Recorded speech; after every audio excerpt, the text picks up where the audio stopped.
Later, the name Jolly Roger was given to both flags. The black skull and crossbones flag would come to be recognized as an indicator of a pirate ship.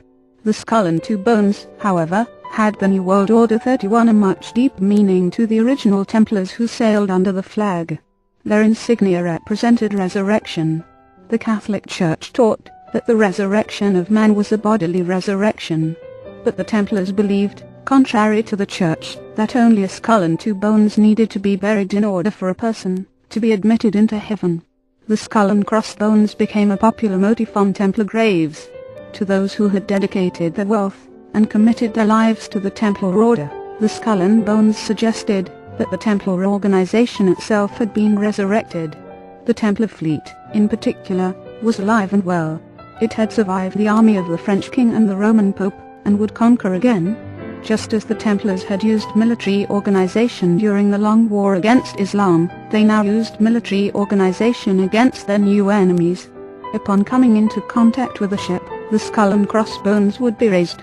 If this was not enough to make the pursued ship surrender, the Templars raised the red flag, the Jolly Roger, meaning that no quarter, or no mercy, would be granted. The message was quickly learned by the captains who plied the seas with the wares of merchants. Few would wait for the red flag. The skull and crossbones continued to rule Europe's seas long after the Templar Order was officially in the grave.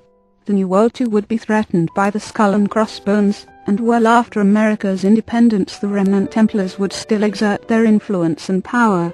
Chapter 2 Brothers to Pirates and Corsairs who under the skull and crossbones, the fleet of the ex-Templars roamed the seas. The menacing flag that to the Catholics had represented resurrection now represented the resurrection of the outlawed order. Lacking the same allegiance to the Pope in Rome, the order now served mostly to preserve and enrich itself. The ships that were once manned by knights, and sworn to protect religious pilgrims now threaten anyone who traveled, transported goods, or traded on the high seas. Rarely was retaliation considered. Even more rare was the capture of a pirate ship.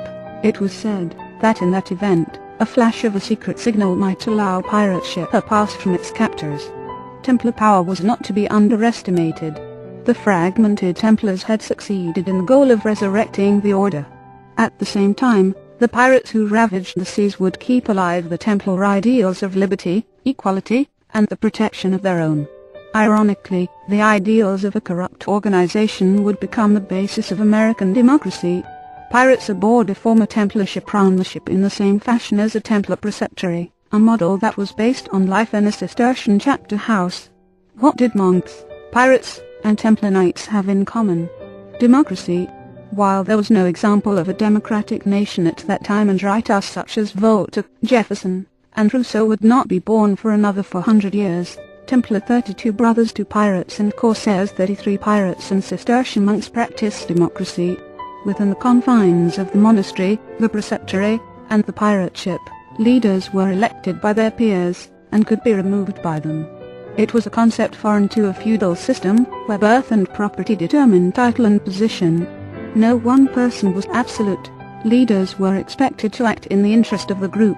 The Cistercian monks, ex-Templar pirates, and Templar knights had other interesting similarities. In a world dominated by a feudal order that used taxes and duties to force all wealth to the top, the Templars, the Cistercian monks, and the pirates held wealth in common for hundreds of years. This is not to be confused with avowed poverty, or even with socialism.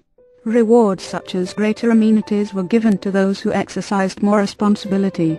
A pirate captain was often entitled to a double share of booty, and the quartermaster might get a share and a half for his role. It was strictly a result of merit. The failure to lead, or a propensity for greed could bring down a knight, an abbot, or a pirate captain. The ultimate irony is that democracy arose within orders created by feudal powers. In this new social experiment, title, family name, and appointed power were all secondary to the ability to lead and bring benefit to all. The ideals of liberty and fraternity surfaced despite the intentions of the feudal rulers. Of course, not all pirates were Templars, and the order did not invent the art of robbery on the high seas.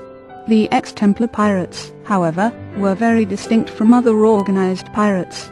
The pirates who served aboard the ships of Islam, or even on the ships of the rival Order of St. John, had more in common with the later English Navy. The captain of the ship, who was most often appointed as a result of high birth or favour, would get the majority of the spoils. The common seamen were often treated only a little better than the galley slaves who served in the fleets of Rome. Life aboard the pirate ship was democratic, but it was still a feudal world on the shores of the civilized world. Pirates were still forced to deal with this reality.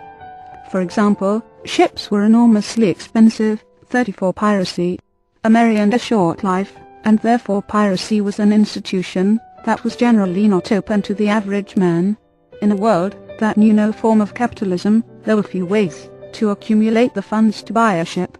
If a ship was captured, it still had to be allowed to land in a safe port, and to sell its captured wares. This meant having the right connections. In the world of the former Templars, connections often came in the form of elite families that served to assist the remnant Templars, and benefited from the role played behind the scenes. Both the Templar version of piracy and the non-Templar version of piracy depended on hidden guardians. The institution of piracy was allowed to exist by the various states and kingdoms, as long as it could be officially denied, and it provided a benefit to the monarch who had domain over the pirate's home port. Medieval pirates often enjoyed the lackadaisical approach of the various monarchs. Well before becoming the ruler of the high seas, England had one of the poorest defence forces. Dutch, Flemish, and Breton pirates raided the English Channel from the 12th through the 16th centuries, simply because it was frequently easy to do. The king would benefit little by wasting resources to protect the goods of merchants. Prior to the arrest and prosecution of the Templar Order, Henry III ignored the piracy the various French states inflicted upon English merchants. 1 English pirates were given carte blanche to plunder, if they would offer a share in the spoils to their corrupt monarch.